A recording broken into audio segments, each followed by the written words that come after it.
por favor, Senhor, que entendamos que a nossa fé deve ser fruto do entendimento que o Senhor está cuidando da gente em todos os momentos, quer nos momentos ruins ou momentos bons, e que sempre no fundo o Senhor está cuidando da gente e que tenhamos essa fé, que essa é a que sobrepõe todas as outras. E agradecendo no nome do Senhor, oro por essa noite. Amém.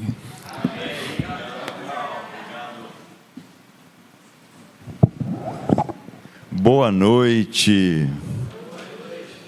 Que bom a gente poder estar juntos. Tudo certo? Posso tocar o barco? Um tempinho? Agora sim, olha só. Que alegria a gente poder estar junto. Espero que você tenha tido um bom início de semana, que a sua semana esteja caminhando. Parece que o inverno acabou, né? Então, bem-vindo ao Rio de Janeiro. Mas é ótimo a gente poder estar juntos. Esse já é o nosso 20º aqui. Já foi direto ali para o negócio, mas tem um antes desse aqui. De volta às Escrituras, parte 20 já, olha só, hein, como o tempo passa, né? E a gente continua ainda olhando para as Escrituras. Que bom isso. E a gente tem falado já, por vários meses agora, sobre governança da igreja, né? Vamos aqui para o próximo slide. E a gente começamos trabalhando a coisa do presbiterato, né? As qualificações dos presbíteros, a gente trabalhou isso aí bastante. Parece que eu não estou conseguindo mudar os slides, então eu vou precisar da ajuda de vocês. E a gente falou sobre todas essas qualificações. Ser um exemplo como discípulo é algo para um homem, é um homem mais velho, não deve ser novo na fé, deve ser casado e ter filhos, os filhos devem ser cristãos. O próximo aqui agora, deve ser fiel a uma única mulher, deve agir como um cristão. Então nós falamos sobre todas essas características detalhadamente, exaustivamente até eu diria, né? E chegamos aqui ao final disso, e falamos sobre a importância da questão da autoridade espiritual, né? Por que tudo isso, né? Por que a pessoa precisa ter isso? E é uma questão de autoridade espiritual. Jesus tinha autoridade, os apóstolos tinham autoridade espiritual, é algo extremamente importante para a igreja, e é fundamental no mundo espiritual. Não é o que importa, não é se a pessoa, não é o conhecimento da pessoa, se ela tem um curso de teologia, não é o tempo de cristão que ela tenha, necessariamente, né? Isso pode ser algo bom, não é a facilidade para falar em frente de grandes grupos, não é isso que determina a autoridade espiritual, não é carisma. Então, exemplo, né? Caráter é o que determina a autoridade espiritual, e é isso que a gente tem trabalhado e mostrado o quão é importante isso para a liderança da igreja. Mas também a gente falou do fato de que essas expectativas, essas características, são coisas que eram pedidas dos próprios cristãos, não era só para quem está numa posição de liderança. E a gente viu aqui em Gálatas 5, fruto do Espírito, né? Versículos 22 até o 24, né? E a gente viu que até o 26, como é uma expectativa para todos os cristãos, não é só para quem está no papel de liderança. Mas obviamente, se eu estou esperando de todos os cristãos, é importante que quem esteja no papel de liderança possa ser um exemplo nessas características. Então, na verdade, são as expectativas para cada cristão, e não somente para quem está no papel de liderança. E aí nós finalmente tocamos no assunto sobre que atitude a igreja deve ter sobre os presbíteros, a respeito dos presbíteros. E a gente viu algumas coisas, né? O que significava isso na prática. A gente leu aqui em 1 Timóteo 5, 17 e 18, né, falando aqui sobre o fato de mostrar apreciação por eles, né, algo importante pelo trabalho que eles fazem. Falamos também sobre tomar cuidado com acusações que não sejam sustentadas por testemunhas, né? Então a gente falou sobre o cuidado com alguns reclamões, né? Mas ao mesmo tempo manter expectativas altas para quem está na frente da igreja. Isso é importantíssimo. Finalmente, a gente falou também sobre o fato de que é nosso papel fazer o trabalho deles mais fácil, não mais difícil, né? Então, não dificultar um trabalho que já é desafiante, né? É um negócio desafiante você estar à frente de um grupo e poder liderar. Se a gente vai dificultar o trabalho dessa pessoa, a gente não está ganhando nada com isso. São ensinos bíblicos. E aí, indo para frente aqui, mais um slide. Eu queria começar então, dando continuidade sobre presbíteros são os únicos cargos eclesiásticos que a gente encontra no Novo Testamento? Não são? É ou não é? Não são. Alguém sabe de algum outro cargo eclesiástico? Diáconos, olha só como esse pessoal é afiado, né? Diáconos, né? Diáconos.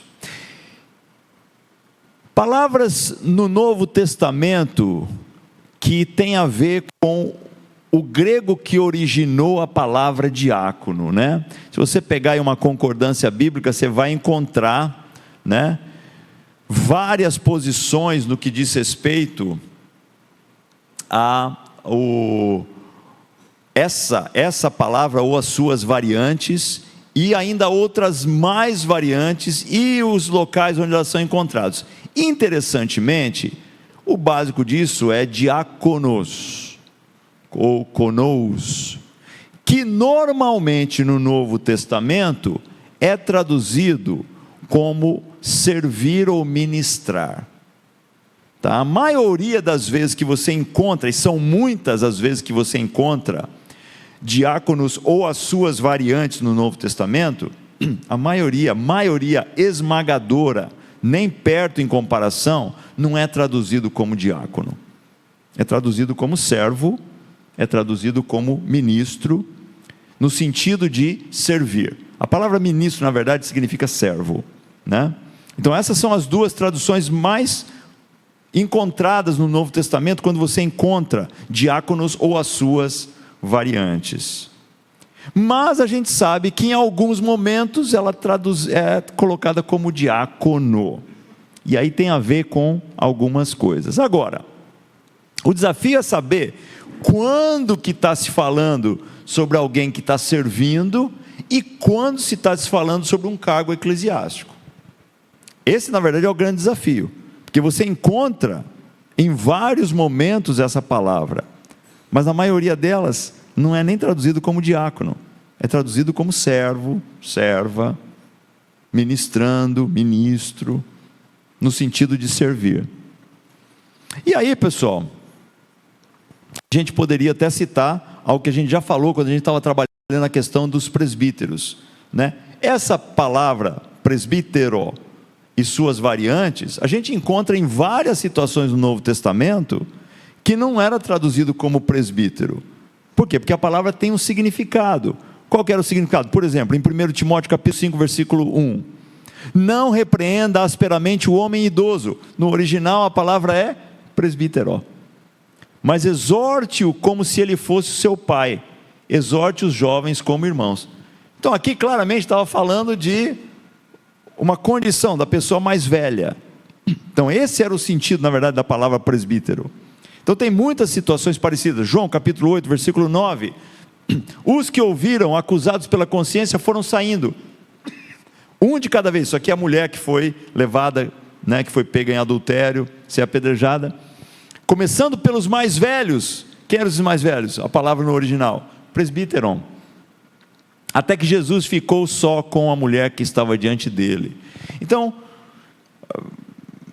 Atos 2,17, né, quando Pedro está lá, primeiro sermão cristão da história. Nos últimos dias, diz Deus, derramarei do meu espírito sobre todas as pessoas. Ele está falando aqui do profeta Joel, da profecia que Joel tinha feito. Os seus filhos e as suas filhas profetizarão, os jovens terão visões e os velhos terão sonhos. Os velhos ali era presbítero. Ou seja, só porque eu tenho essa palavra não significa que necessariamente ela está vinculada a um cargo na igreja.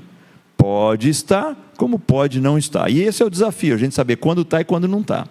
E essa é a mesma história com diáconos. Então o que a gente faz? Como é que a gente vai saber então quando é um cargo na igreja e quando é simplesmente uma questão de a pessoa que está servindo, né? E aí, a gente tem que se apoiar nas escrituras, né? De modo a que não pare dúvida nenhuma de que esteja se referindo ao cargo eclesiástico. Quer dizer, pela escritura tem que ficar muito claro que está se referindo a um cargo eclesiástico e não simplesmente ao verbo servir, né? Não simplesmente a alguém que tem a nobre atitude de servir. E aí, a gente tem, por exemplo, e essa é a escritura mais básica falando sobre diaconato no Novo Testamento. Essa aqui é a que, na verdade, você mais fala sobre isso.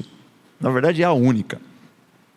E diz assim, e ela foi traduzida como diácono, é uma das poucas. Diz assim, os diáconos devem ser igualmente dignos, homens de palavra, não dados a muito vinho, nem a lucros desonestos. Bem parecido com o presbítero, né? Que a gente já acabou vendo.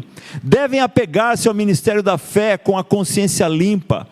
Primeiramente, devem ser experimentados. Depois, se não houver nada contra eles, que sirvam como diáconos. Diakoneitozan. Parece japonês, né? Diakoneitozan, né? Mas não é grego, né? E aí ele continua falando assim, as mulheres ginaicas, lembra que a gente falou, né, vem de ginecologista, né, a mesma raiz ali, devem ser igualmente dignas, não caluniadoras, mas sóbrias e confiáveis em tudo. E esse versinho aqui tem trazido uma série de, né, argumentações. Que argumentação que esse versinho aqui traz? Está falando então de diaconisas? Não, na verdade aqui não tem nem menção, não é nem, a palavra diáconos não é nem encontrada aqui, está falando de mulheres. Está no meio ali, logo depois abaixo daquelas características. E a pergunta então acaba sendo, está falando de diaconisas ou das esposas dos diáconos? Uma questão interessante essa. Se você for na NTLH, você lê, a esposa do diácono também deve ser respeitável e não deve ser faladeira, ela precisa ser moderada e fiel em tudo. Isso que a NTLH diz. A NVT diz, de igual modo, as mulheres devem ser respeitáveis e não caluniar ninguém, devem ter autocontrole e ser fiéis em tudo que fazem. A BLT diz, as esposas dos diáconos também devem ser pessoas dignas, elas não devem fazer fofocas a respeito dos outros e devem ter autocontrole e serem confiáveis em tudo o que fazem. Então a gente vê que tem né? Alguns traduziram as esposas dos diáconos, outros simplesmente colocaram as mulheres, né? Porque essa palavra, na verdade, ela é usada nos dois contextos. A palavra no grego pode ser usada para mulher, como pode ser usada para esposa. Mas aí, logo na sequência daquele verso, que é o 10, vem o 11, e o 11 diz, o diácono deve ser marido de uma só mulher. E ele não está falando o contrário aqui, né? Ele está falando a diaconisa, por sua vez, também deve ser esposa de um só homem, né? E governar bem os seus filhos e a própria casa. Os que exercerem bem a diaconia alcançarão bom progresso e muita ousadia na fé que está em Cristo Jesus. Interessantemente, onde foi que essa ideia dos diáconos começou? Alguém saberia me dizer? Pessoas que tinham esse papel, esse trabalho. Você lembra aí, lá no Novo Testamento, um momento onde Atos, para liderar a igreja, está em Atos. Servir. Interessantemente, vocês estão certos, está em Atos 6, né? Mas tem algo muito interessante nessa passagem. Não tem menção da palavra diáconos ou nenhuma variante desse nome. No sentido de pessoas, tem em termos do servir. Então você vai ver aqui, naqueles dias, crescendo o número de discípulos, os judeus de fala grega murmuravam contra os judeus de fala hebraica, porque as suas viúvas estavam sendo esquecidas na distribuição diária de alimento, estavam sendo esquecidas na diaconia, no serviço, né, de serem ajudadas com alimento. Por isso os 12 reuniram todos os discípulos e disseram: não é certo negligenciarmos o ministério da palavra de Deus, a fim de servir as mesas. Diaconem, servir. Versículo 3: irmãos, escolham entre vocês 7 homens de bom testemunho, cheios do Espírito e de sabedoria, e os encarregaremos desta tarefa. Assim, nós nos dedicaremos à oração e ao ministério da palavra. Lembra que eu falei que era normalmente traduzido em servir e ministrar? De novo, diaconia. Interessantemente, ele não falou, vamos levantar 7 diáconos. Ele fala sobre 7 homens de bom testemunho que eram cheios do Espírito, que deveriam ocupar essa tarefa. E ele continua dizendo no versículo 5, tal proposta agradou a todos. Então, escolheram Estevão, homem cheio de fé e do Espírito Santo. É o mesmo Estevão lá que estudou a Bíblia com quem? Com o eunuco, né? Não? Filipe. Estevão, na verdade, foi um evangelista. Foi um evangelista e foi apedrejado, Estevão, né? Então é o mesmo homem. Prócoro, Nicanor, Tímon, Pármenas e Nicolau, que havia se convertido ao judaísmo e era proveniente de Antioquia, apresentaram esses homens aos apóstolos, os quais oraram e lhes impuseram as mãos. Não tem nenhuma menção sobre eles serem os diáconos. No entanto, ficou, né, essa ideia de que eles foram os primeiros diáconos, né, que foram levantados na igreja de Jerusalém. Mas não se fala nada especificamente sobre eles terem sido os primeiros diáconos. Então é algo que o texto traz sobre servir e acaba se assumindo que isso foi um papel desempenhado por esses que provavelmente acabaram sendo diáconos, mas o texto não fala explicitamente sobre isso.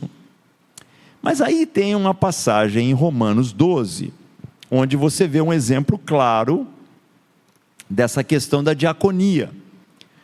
Como cada um, Romanos 12, 4, começando no 4, diz assim: como cada um de nós tem um corpo com muitos membros, e esses membros não têm todos a mesma função, assim em Cristo, nós que somos muitos, formamos um só corpo, e cada membro está ligado a todos os outros.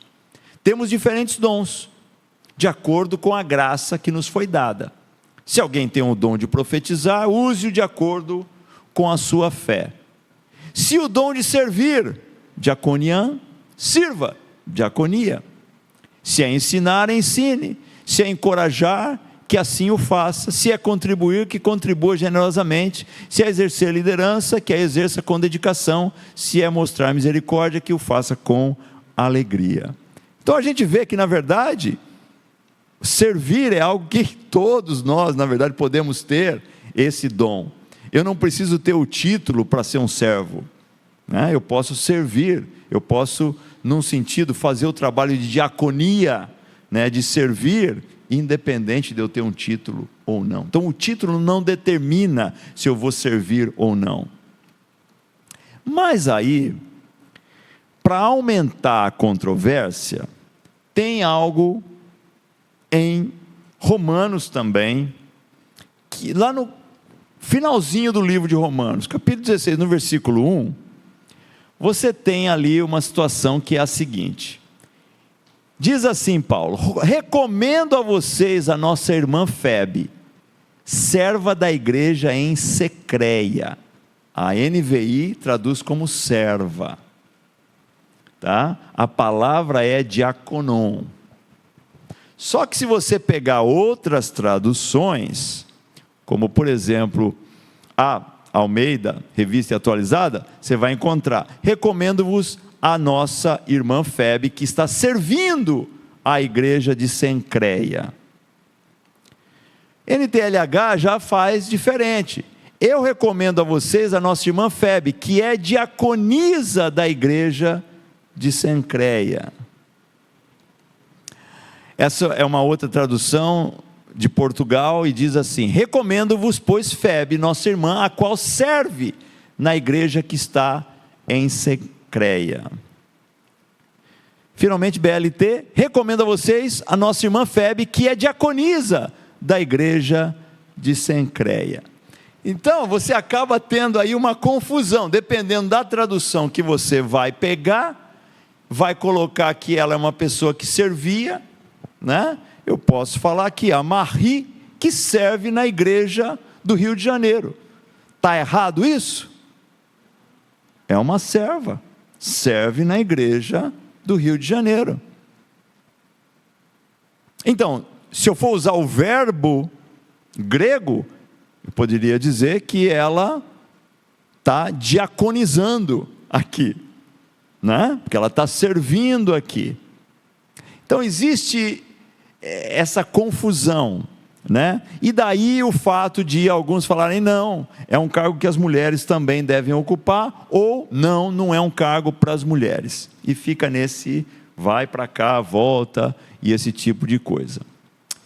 Tradicionalmente, você só encontra duas passagens no Novo Testamento que tem a palavra diáconos ou diaconoi, traduzidas como diácono ou diáconos. Somente duas passagens. Uma delas a gente já leu, que é 1 Timóteo capítulo 3.